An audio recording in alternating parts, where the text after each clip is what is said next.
Hello and welcome back to StaCraft II. This is not a 1v1, as you may have guessed from the title. I'm having a look at another custom map today. I thought, well, with all the really good custom maps out there, it's probably worth doing one every now and then. So I played one or two of these, and I'm having a look at Squadron Tower Defense on the EU server. I'm not sure if you've got this on the US servers just yet. If you do, the chances are it's better, because the map makers in the US seem pretty damn good. But anyway, okay. A few things that I can say right off the bat. This is more of a review than a first impressions, because I have played it a couple of times now, and I sort of know what's going on. This map is a tower defense hybrid. It's not a straightforward tower defense. You've got to do more than just build towers. I'll get into that in a lot more detail as we progress through this playthrough, and I'll just let you know everything that I know about it.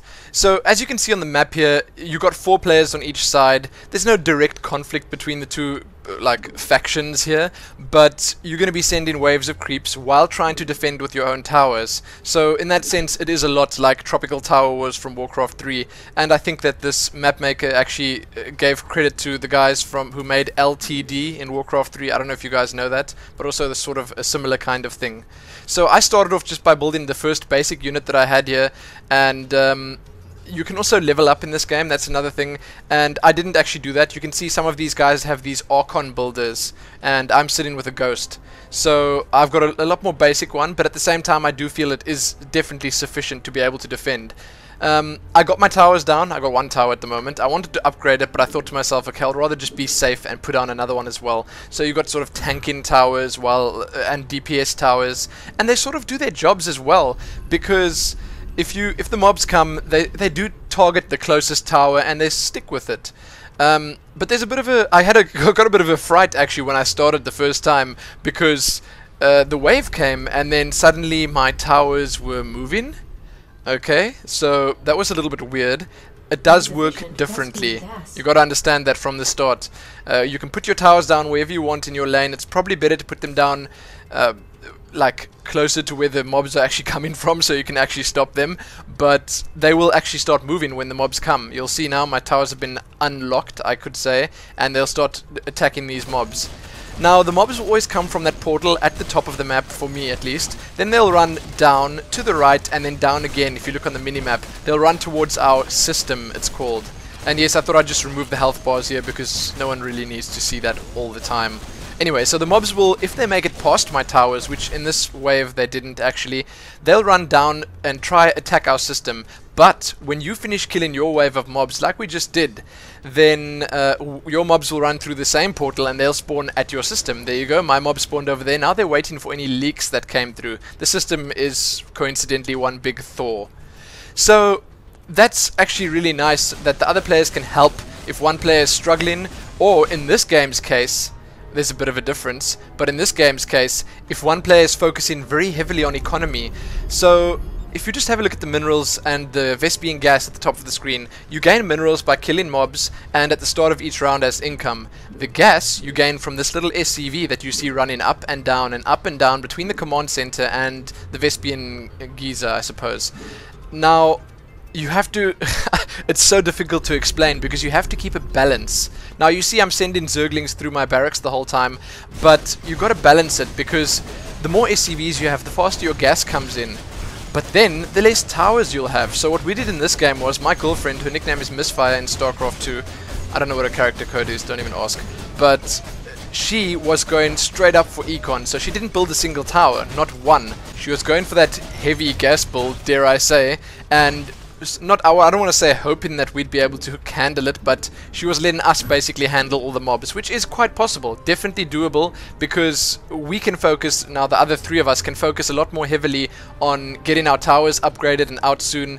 But at the same time, as I was saying, it's all about balance, because if you go for that heavy economy build like she's doing, you'll end up having a higher income, because as you just see there, when you send a Zergling that costs 20 Vespian gas, you get +1 income. And the same as Tropical Tower Wars or any of those other Tower Wars games, you need to get the income up so you can actually build bigger towers. It basically stacks up the whole time, and if you don't work on your income from the start of the game, you're probably not going to make it, because eventually these guys with lots and lots of SCVs will just have so much more income, and at some point they'll overtake you. Now, I started off by just getting a bunch of towers, and I realized, you know, it gives you a good feel of what's actually good and what's not that great. I realized that you do need at least one tank, one zealot at the front there, and these stalkers, they're called phantoms in the game, but they do amazing splash damage. Probably the best investment you can get at the start of the game. They're just really, really good. So that phantom basically saved me over and over again because it just does so much damage to so many units at the same time. Anyway, so in my personal experience, that tower is really good to get early on. In this playthrough at least, we didn't make it past wave number 10. And I'm going to go ahead and assume that wave 10 is the wave where all the noobs get culled, because it just looks to me where, like, when the boss comes, it's a very difficult wave, and I think I was the only one in this game that managed to kill the boss, and then I was left here at the system trying to defend it with a couple of units that survived of mine, and that's just not optimal. So I suppose if you want to actually make it far in this game, you're going to have at least a few people that know what they're doing. Now, I'm not sure if you can play this solo. I'm not sure if you can actually play it alone, because that just wouldn't make sense. You have to actually play against someone. So the chances are you can do 1v1, yes. I just don't think it works as well, because when you have 4 players on a team, it's just, you can be a lot more creative, basically, especially if you play it with friends. And I'm going to say this in pretty much every single custom map video that I do, that you should probably play this with your friends, because it's a lot more fun that way. Now, I was quite surprised at how fast these overlords moved. They were quite scary indeed, but I did manage to handle them alright. One thing I realized that with these air waves that come, and I'm not sure how often they come, probably every 5 waves or so, I can't say for sure. I know on wave 10 comes the boss, but as you can see, the airwaves get to your system a lot faster than the others. So my mobs did manage to come through the portal and rescue our system in time. Hooray, hooray indeed. And you know, I'm trying to look at these mobs here and decide now which should I get, and I think I made the best possible choice by upgrading the Phantom Tower again to a Hellraiser, because that mob just destroys stuff. That tower is just crazy good. And you guys may have realized I haven't actually got any extra SCVs yet, and if you look on your minimap, Misfire has a couple of SCVs and the other guys have a lot of SCVs too, and I don't think that was a bad choice. I actually think I did pretty well in this game. At the end of the game, I was doing well, Misfire was doing well, and our other teammates maybe not so great. And I mean, I'm not going to flame anyone for doing that, because I'm pretty bad at this kind of game as well, but still. So I won't say that there's one build that's better than another build, so you can probably just play this, experiment, have fun, and just, you know, yeah, that's actually it. Have fun. Enjoy the game when you're playing, and you'll eventually just learn everything you need to learn. And sadly, we always have someone lagging out. There is always someone that makes things difficult. But at the same time, it's also a 1+. Wow, I can say even more good things about this map. It doesn't really matter if someone lags out, because their creeps will stop spawning. Sure, if it was your economy player, then you might struggle a little bit more, but you know, I do feel that you can actually play this 3v4 quite easily, and these guys actually beat us, so yeah, let's not talk about that. Actually, that's embarrassing, very embarrassing. Okay, so these buildings that you got on the side here, each player starts with a couple of buildings: a command center, a factory, a barracks, and a supply depot. And now what you can do there is, at the supply depot you can pretty much just upgrade your supply, which means you can get more towers, and at the command center you upgrade your system.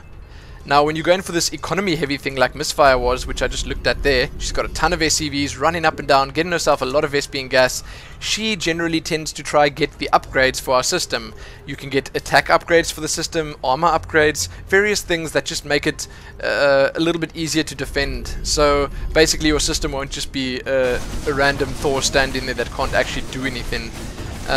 So they're pretty important, I guess. You can get a maximum of 30 SCVs as far as I can tell, which would be pretty crazy, and you can also upgrade them to increase their speed. I didn't actually do that in this game. What I did was I went for the towers first, and you can see it worked well. I killed every single wave that I had, and I managed to teleport through that portal, as I said, in time to be able to help against the other waves that leaked. So my build actually worked well. I was getting most of my income from creep kills, because creep kills do give a decent amount of income. And I, a little bit later in the game, transitioned, I transitioned into a slightly more heavy SCV build, which, as you can see, I've got 3 of them running up and down already, and I was catching up a little bit.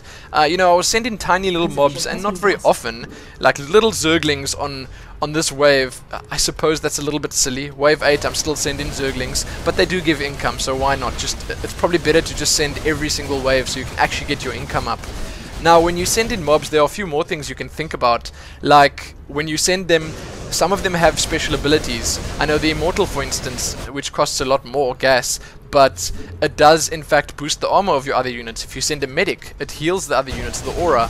So there are special mobs you can send. Now, the problem with them is that they actually cost a little bit more, and the sad part is that their income is probably a little bit less. So you can actually get more income for the same amount, but they will support that wave. They'll make it that you can actually probably kill your opponent's towers. And again, that just comes down to personal preference, I guess, and that whole balance thing I was talking about. You have to decide when you want to go on the offensive and start sending more units that actually help kill your opponent, and when you just want to send units to mass your income. It's, again, just a little bit difficult, and I suppose that's something you'll just learn over time. I must say, I did enjoy playing this. I'm not a big TD guy.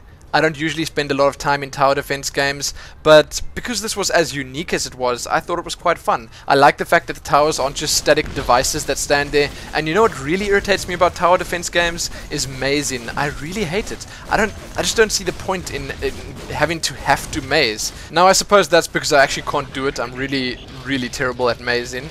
But I don't like it when they tell you, hey, buddy, you have to maze to make it through this TD.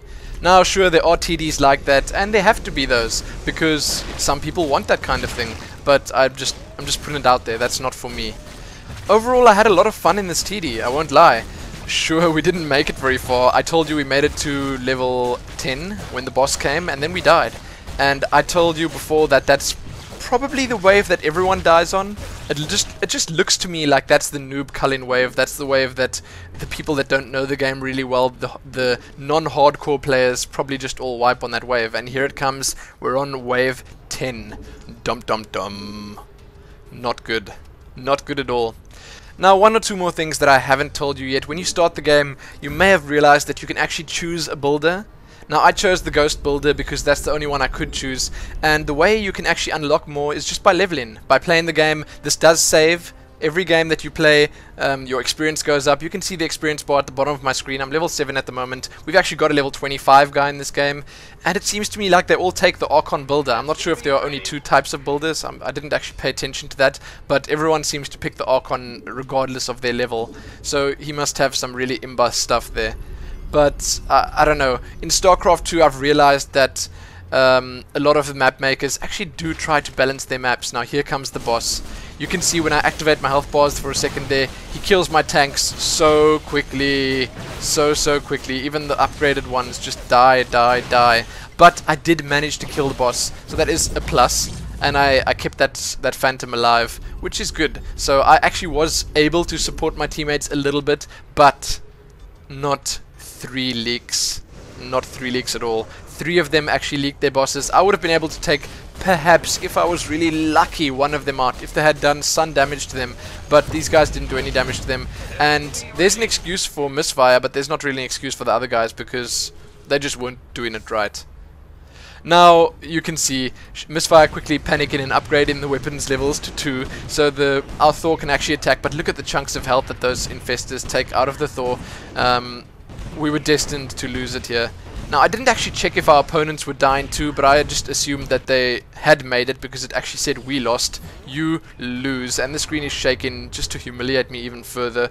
So yes, now what can I say? I mean, I really had fun here. I had a lot of kills. If you look at the scoreboard there, my income was a lot less, but I was actually killing a lot of mobs, which I find is pretty useful. Now, if you guys played this in a different way, if you have any special tactics you'd like to share with me that'll make it a lot easier for me to play, I'd love to hear it, because I'm no doubt going to play this one again. So please, if you guys have played Squadron TD at all, let me know what your impressions are on it. Mine are definitely good. As I said, I'm not going to rate these games, but then I always rate them anyway, so I'll rate this one, I'd say like a 4 out of 5. I think there are a few things that they can improve on. Maybe they can make the map look a little bit more interesting. Perhaps they can just add a bit more variety. Stuff like that can be done. It's more polished than anything else. I mean, the game does seem pretty balanced. Oh, and by the way, don't take my ratings too seriously, because the chances are I'm going to give them all 4 out of 5, because that just seems like the most fair thing to do. Actually, unless they're really terrible. But that's it. That's Squadron TD on the EU server. If any of you guys want to try it out, it is currently rated at the top. I think it's just below the 3 Blizzard maps, and those Blizzard maps are locked there, so they're not going anywhere anytime soon. I can't really give you any game-changing tips to make you win at this game, but I can tell you it's generally better to upgrade towers instead of just spam more of them. I know that that helps a lot. That's one tip that I received when I first played it, and it helped me out a lot. Rather build one tower, keep upgrading that one, instead of building 5 towers and not upgrading them. Otherwise, don't forget about the SCVs, the upgrades, and send in those mobs. But that's pretty much all the tips I've got for you. Give it a try. Let me know what you think. If you're not into StaCraft 2, it's not like a melee game. It's not like playing a 1v1, 2v2, 3v3. You don't actually need to have a lot of skill and coordination and experience to enjoy it. You can sort of just jump into it and pretty much enjoy it from the first second. So unless you have a really terrible team, that happens sometimes too. But that's it. I hope you guys enjoyed this. Let me know what you think about the map. Please, I love hearing what you guys think, and most importantly, happy StarCrafting.